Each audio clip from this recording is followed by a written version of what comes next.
Então, quando se trata da fé, pode ter o mesmo cargo, pode a mulher ter um cargo maior do que o marido, quando se trata da fé, né?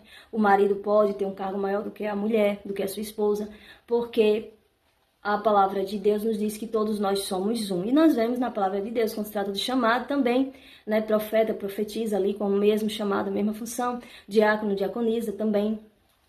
Nós vemos isso, né? E vemos também Débora, né? A juíza Débora, né? Que ela lidera ali. E nós temos que falar, que muitas pessoas podem até dizer, mas é juíza, não é pastor, juíza não está dentro da igreja. Mas a juíza tinha fé em Deus, né? E foi colocada naquele cargo para também cuidar do povo de Deus, para liderar o povo de Deus, né? Lembrando que ela teve um papel muito bonito, um papel de liderança exemplar, onde ela liderou muitos homens, muitos soldados, né, ao ponto dos soldados respeitarem tanto ali, né, o trabalho dela, a fé dela, o chamado dela, né, ao ponto deles respeitarem tanto e dizer que eles queriam, né, pedir para ela estar com eles ali na batalha, porque eles se sentiam mais confiantes se ela estivesse presente, eles se sentiam mais protegidos se ela estivesse presente. Então, a juíza Débora, ela profetiza, né, mas também era juíza, então uma mulher de Deus, que Deus colocou ali naquela posição de juíza para quê? Para liderar o seu povo. Então não se tratava de pessoas comuns, mas se tratava da fé do povo de Deus. Então aquela mulher liderou homens e mulheres, povo de Deus, né? Nós vemos que quando Deus chamou juízes, ali era para liderar o seu povo. Então nós vemos que quando se trata da fé, né, não tem isso de submissão, né? O homem pode ter o cargo igual da esposa, né? Na igreja, a esposa pode ter um cargo maior do que o esposo. Na igreja, é de acordo com o seu chamado, porque todos somos um em Cristo Jesus. É importante lembrar também que no caso da mulher, a submissão é entre esposa e esposo, né? Marido e mulher. É importante lembrar que se a mulher ela é convertida, né? Ela tem sabedoria, ela tem prudência, né?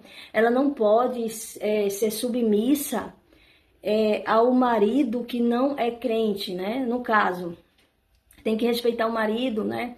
Mas é claro que um marido que não é crente, né? Ou que bebe, ou que faz coisas aí de ímpios, né? E acontece que a mulher não vai poder obedecer ele, no caso dele chamar ela para ir para uma festa, ou chama ela para fazer algo que não condiz, né, com a Bíblia.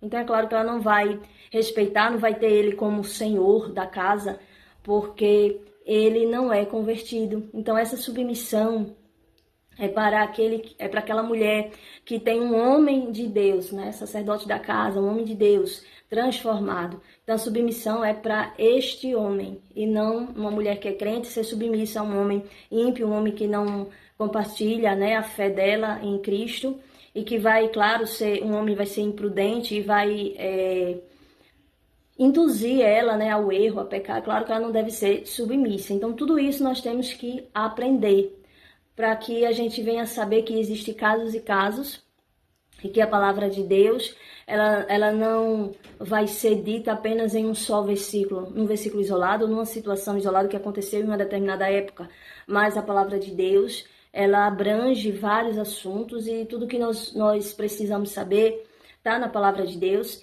e nós vemos que, no sentido das mulheres pastoras que foram chamadas como Sara, né, mãe de nação, do mesmo jeito que o esposo pai de nações tem a mesma função, do mesmo jeito o pastor também tem a mesma função do pastor, porque todos somos um, lembrando que Deus disse que derramaria o seu espírito também sobre suas servas, né? Então as mulheres, quando se trata da fé, elas podem sim ter um cargo maior na igreja, porque a submissão entre marido e mulher ali, aquela submissão não se estende para a fé, não se estende para a igreja. Então a mulher pode sim pastorear homens, a mulher pode sim pregar para homens, né? Lembrando que a mulher, por fato de ser mulher, caso ela não tenha esposo, mas claro, está em santidade e tem chamado, a mulher, ela deve sim, né, pastorear os homens, contanto que haja ali uma certa prudência, para que a mulher não venha estar a sós com as suas ovelhas, né, homens. Ela não vem estar a sós né, para que não haja, né, nenhum boato, nenhuma fofoca. Então, que haja testemunha, que haja pessoas em volta quando ela precisar falar com alguma ovelha, né, para que ela não venha estar sozinha. E do mesmo jeito, homens, né, não venham estar, pastores homens, sozinhos, líderes ali, homens, estar sozinho com mulheres, né, para que também não venha nenhuma fofoca, né, tem que ter prudência, tem que ter testemunho, tem que ter pessoas perto, né, no caso do homem, querer conversar com uma mulher, uma ovelha, tem que ter testemunhos ao lado, pessoas perto, né, para ver o que se trata, o que está acontecendo, para que ele não venha, esse pastor não venha estar a sós com aquela ovelha e que a pastora não venha estar a sós com aquele homem que é ovelha. Então tem que haver uma prudência, mas não impede o chamado da mulher, não impede o chamado do homem, porque todos somos um em Cristo Jesus. Amém? Eu espero que essa palavra tenha fortificado aí o teu conhecimento, né? Que você compartilhe para mais pessoas, que o Senhor Jesus continue abençoando a sua vida. Amém?